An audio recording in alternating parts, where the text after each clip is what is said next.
Hey, how's everybody doing today? We are here with Paul, and our guest today is Eric Graham. Hello. Eric lives out of the in the Kalamazoo market, and Eric joined Five Star probably Almost 2 years ago. 2 years ago as an agent Yeah. when we were recruiting down in the Kalamazoo area. And Eric had been with another company called Corey Real Estate. Core Real Estate. Corey Corey Real Estate. Corey Real Estate. And prior to that, Jake Way. And they were commercial brokers primarily? Residential. They were Still, residential? but they had Okay. their footing in the commercial Okay, industry as all well. right. More developments. And then if you could, I think your background is interesting. I mean, you know, coming out of pharmacy and coming into real estate, but love for you to share just a little bit about your journey. Well, I'm going to do the cliff notes here. Yeah, please. For it. Yeah. So once I got out of pharmacy school, I was very instrumental in helping Walgreens open up the Detroit market. So I had opened up multiple companies, businesses for them in pharmacy, recruited back to Kalamazoo. So you're a pharmacist? I'm a pharmacist. By school? By schooling, 20 plus years All right. of it. And when I came back into Portage area, I was recruited by independent pharmacy chain, and I eventually became a co-owner with this company. Okay. At that point, I eventually branched out, opened up multiple pharmacies, not only in Michigan, but throughout North Dakota as well. Also owned 2 bars and restaurants at the time. Wow. Also developed a software company, created a proprietary software to allow chain or independent pharmacies to compare pricing for drugs based on different wholesalers that they were using. The wholesalers didn't like that, and they tried to shut me down because we basically unveiled the curtain behind the scenes, and they didn't like that very much. Also did a lot of consulting work with past Upjohn individuals during the day. And when my son was born in 2011, I ended up selling everything. I sold all my pharmacies. Got out of the restaurant business, got out of everything, and focused more on real estate. And I'd done a lot in the past with commercial real estate because that's all I did. I was So how working many with total years have you been licensed as a real 5 estate- years. 5 years total. 5 years, yeah. Three with Corey, 2 with us. 3 with Jake Way, 1 with Corey, Oh, and 3 almost with- 2 okay. with you now. Yeah. All right, 3 with Jakeway, 1 with Corey, Yep. and now 2 2 with with us. us, yep. All right. And during that time, I was very instrumental in working with purchase agreements, asset purchase agreements, management agreements, and all these different other agreements that you needed with regards to all of these So, businesses. Contracts. Contract law. And that's where I ended up really learning by sitting with attorneys and paying a lot of money to learn what the attorneys told me. And I got bored of pharmacy because it was something I mastered. Yeah. There was nothing more I could do in pharmacy. I was doing long-term care, specialty, mail order pharmacies, independent clinic pharmacies, you name it. It just was no longer. I was no longer passionate about that. So I wanted a new challenge. Yeah. Thus, 5 years ago, I decided to step into more of the real estate market. All right, Paul, is there anything in that area that you want to cover before we go into? No, I think that's fascinating. I just learned a couple things there. I don't think I knew that you owned restaurants. What were the restaurants? What were you serving? Gallagher's Eatery and Pubs. So they were Irish establishments. One was over 10,000 square feet, which you don't want to have if anyone's going to go in the restaurant business. Yeah. Stick around that 5,000 to 7,000 square feet. Where were they located? One was in Kalamazoo, one was in Ann Arbor, and one was in Paw Paw, Michigan. Wow. So we actually had 3 at the time. Yeah. So moving forward, I'm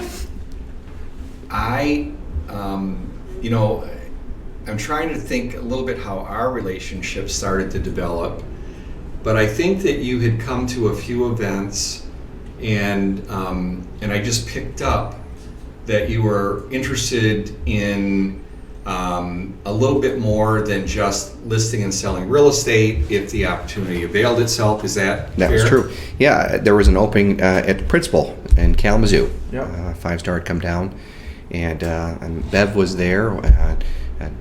Hi, Bev. if you're listening. Her and I just hit it off, and we were talking to some other agents, and introduced me to you, and kind of hit it off, and started having conversations with Jackie, and before we knew it, I'd signed on the dotted line. Yeah. And so then, what I have done, and I've never really made a formal announcement, I don't believe, but as we've grown, it was becoming more and more clear to me that Don Phelan, the deal doctor, Don had been with us when we were 150 agents, going back, I think, to... He had a goatee still. Yeah. It was years ago. Yeah. And Don had been at RE/MAX for 25 years, but now we've grown from like 150 to 400 plus agents, and I could see that the stress was playing a role. And as I met Eric and got to know him a little bit more, I realized that he probably had a lot of the same interest and characteristics and that Don had, and Don has worked out well, in my humble opinion, for the majority of the agents. There may be a few that would rather talk with myself or something yet, but by and large, I think most agents would go to Don. And I think that Eric, even though he didn't have 25 years of real estate, I felt that the mindset of contracts and law that you possess, that we could teach. And so I was attracted to Eric as somebody that could help and assist Don. So it didn't matter, and the beautiful part is that in the world that we live in today, whether you live in Marquette, Michigan, or whether you live in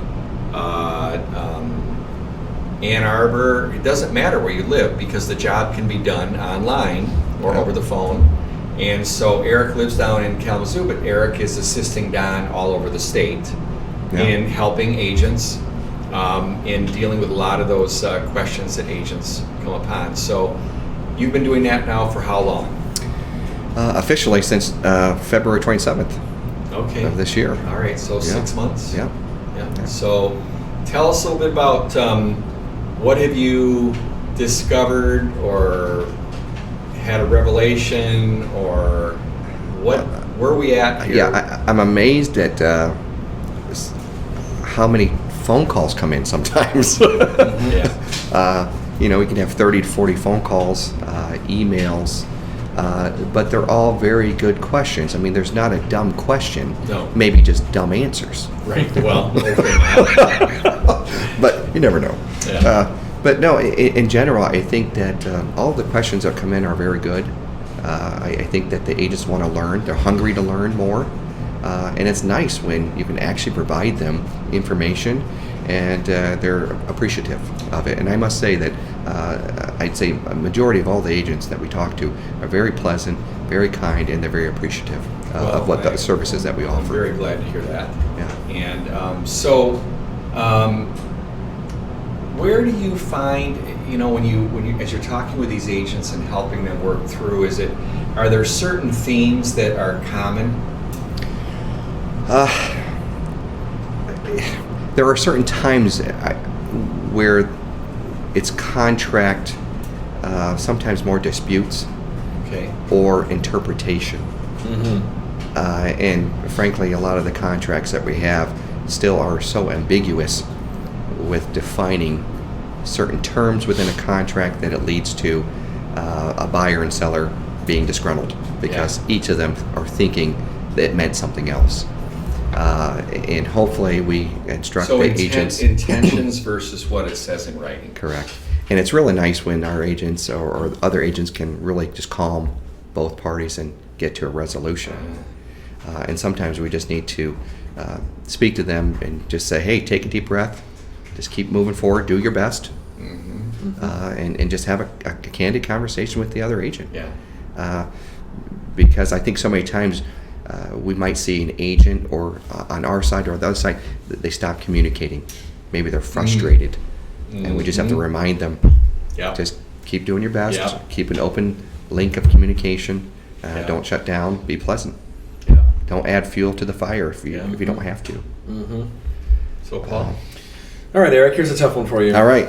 I'm going to throw a scenario at you. We're just going to do a little deal doctoring right here. All right. Yeah. So, let's say I represent a seller.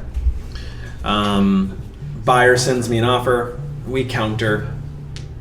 They say, yeah, verbally, that looks good. We can agree to that.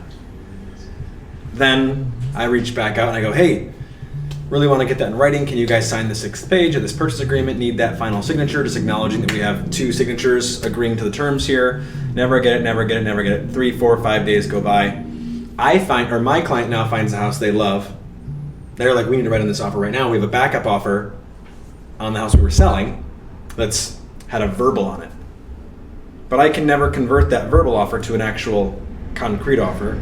So we go, guys, we're going to terminate. We're not going to go forward. We can't get a signature from you. And we immediately accept another offer. Leave those guys in the dust. Write an offer on this other house here. Right? So I've got 2 executed contracts. I sold my house and I bought a house. But this party here who we had the verbal with shows up with an attorney.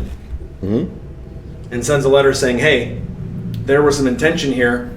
There was sort of a verbal meeting of the minds. What's your advice? Intent is very dangerous. My advice to anyone would be verbal doesn't mean anything. You always want to ensure that everything is in writing, and that if your intent is to have that in writing, then get it in writing. Yeah. You're going to know right away when this party submitted that counter offer and the other party didn't sign, the buyer didn't sign, you're probably going to know, one, that they're not serious. They're not going to execute that counter. But number 2, we should always be ensuring that we have expiration time frames on any documentation that we submit. Always ensure that there is a deadline or a consequence when a stipulation is not met. So sometimes it's hard that we need to go back to the beginning and understand how to write those more clearly so that there's a clear understanding of a deadline and a clear understanding of consequence when you don't meet the deadline. So assuming those things all exist, and there was and the attorney showed up. the attorney shows up now and says, yes, I understand there's nothing in writing here, Yeah. but we still believe that your client, your seller, needs to follow through with the verbal that we came to 2 weeks ago. So they're going to sue us for specific performance now, you're saying, and potentially that buyer may put a lis pendens Or do on you the just, seller's property. here's my question for you. Let's just say right now it's simply a letter from the attorney. There's no Okay. lawsuit. Yeah. There's no charges being levied. Okay. Does that seller ignore the attorney? Call the attorney themselves? Or does that seller hire an attorney to write them a stern letter back saying, you have no case, please go away? Yeah, I think it's important that the agent still talk with their client. I think it's important that client, because now there is an attorney involved, that they should seek legal consultation to find out what their options are, because we don't know what their options are. A lot of times in the world of attorneys, when one attorney is puffing and actually shoving, throwing their weight around, it's nice to have someone else behind their back from a legal standpoint saying, no, hey, look, this is not appropriate. Yeah. This is how we'd like to see moving forward. Okay. So we don't know the extent of this. I know it's a fictitious So let me ask you scenario. but what liability does 5-Star or the listing agent have who said, hey, look, we don't have it in writing. We can just walk away from that one and go get this other offer signed? Well, there's always liability in any action that an agent does, and we have to understand that agent is also represented by 5-Star. So the actions that an agent does will fall on 5-Star.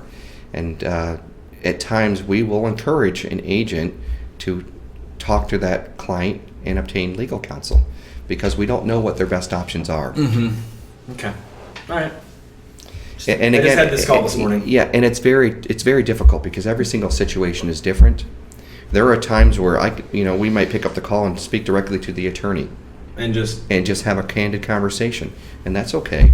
I'm not afraid to pick up the phone and talk to an attorney, but we also want to make sure that it's in the best interest of the client, and is it the wishes of the client? Because everything falls back on what does the client want. mm-hmm. We can't make that decision for the client. And so many times we want to, so many times we want to do something above and beyond because we feel it's the moral right thing to do, but it might not be the right thing for the client. Okay. Absolutely. So, as you think about, if you could just give like general advice to say some agents that are newer today, Yeah. what would you encourage some newer agents to do? Educate themselves in any way they can. Talk with someone who's been in the business for a while. Maybe get under their wing so that they can understand how some of these moving pieces work. Because it's a real eye opener the first time you go to try to write a contract and you're like, oh, I guess I didn't realize that, or I wasn't sure how that works. So having someone to at least be able to reach out to, either the deal doctors or someone that they're working with out there who's a friend that you can call, reach out to them. Yeah. Educate yourself. Continue to read. Read court cases. I mean, go to Michigan Realtor Hotline. They have a great Q&A about all these different types of scenarios. Read them because they really do apply to the pitfalls that a lot of us agents fall into, and we can protect ourselves by continuing to educate ourselves. Yeah. And it never stops. I mean, this profession, I'm still learning. Yeah. Everyone keeps learning. I would have to say that after 42 years, I'm still learning. And it's like hardly a day goes by where I don't see a new scenario. So the idea that somebody is going to have it figured out after 5 sales or 20 sales or even 100 sales, you really don't have it figured out with 100 sales under your belt. You might have covered a good share of things, but you have not dealt with all of the variables or variations. I mean, when I talk with Don, it feels like we continue to write about each of the scenarios, and we put them in Con Ed, and we role play these things, and Paul and I are running contract classes, and it's like things still come up, and it's like, well, it's not quite the same, but yet, it's off to the side in a new area that we've never seen before. And in the meantime, we've got the different associations changing their buy sells on a yearly basis, so there's always something new. So anyway, Annie, just I'm sorry. Hello, this is Eric Graham, Deal Doctor. How can I help you? Yes. Oh, Is it done? yeah, you're so welcome, Don. I did recommend that movie to you, so you're welcome. All right, take care. You just never know what type of questions you're going to get. Right. Yeah. Hello, Eric Graham, Deal Doctor. Yes, it's near 44th, near Byron Center, Don. All right. Okay. Glad I could help. You take care. Yeah. And sometimes agents just need direction. Yeah. You just never know Yeah. what kind of question you're going to get. Yeah. So, well, anyway, I am thankful that you drove up here today to spend a few minutes with us and thank you tell for us the a little invitation. about who you are, to give us a chance for those that haven't met you. And it's important to note too that Eric's expertise is not just the Kalamazoo market. He's learned all the markets. We've had Eric dive into every MLS. Yeah, I'm still learning. Yep. And so you're well versed in Grand Rapids real estate. You're getting better. Wimlar, Garrar. Wimlar, yeah. Well, Yep. I believe G-Card. yesterday you were talking to brokers in Florida to figure out Yeah, Florida some law. Florida law here Yeah, for one of our so agents. There's always something. And then the other day we were dealing with a marijuana shop up in the Upper Peninsula. Dispensaries, marijuana dispensaries. Dispensaries. Yeah, And see more of that. so, and then of course you do have some expertise in the commercial area, Yes. as you have been involved in sales and listings of properties. So In business acquisitions Right. or sale. That I really enjoy that. That's Yeah. always been a passion of mine, Yeah. getting into doing even business valuations, Yeah. understanding how to sell that. yeah. Hey, I know a little bit about everything, Yeah. Master of nothing, I guess. Yeah. Just Yeah. Sure. Well, jack of all I don't trades. know though. When we did our little CPA accounting session down there in Kalamazoo when we did this Oh, little yeah, boot camp on another accounting. niche of mine. I was kind of like, Justin, why don't you just stay quiet and let Eric talk? Because you were a master of accounting, I'll say that. You were like, well, I think that Article 7, 3 pages in. Yeah, it was it's a pretty curse. Yeah. It really is. So anyways, well, we've had fun with you in these the short few months that we've known you. We're appreciative that you have joined the team, and I know that Don is very pleased to have help in the area of the deal doctoring, and it is a very, very important piece to what we offer here at 5 Star. Yeah. That support, that the fast level of support. So it's not, and many times it's time is of the essence. So the fact that you're here can help out. We're very grateful, and we look forward to that relationship growing in the coming years. Yep. Well, thank you very much. Thanks, Eric. I appreciate the opportunity. All right. All right. Thank you very much. Thanks, guys.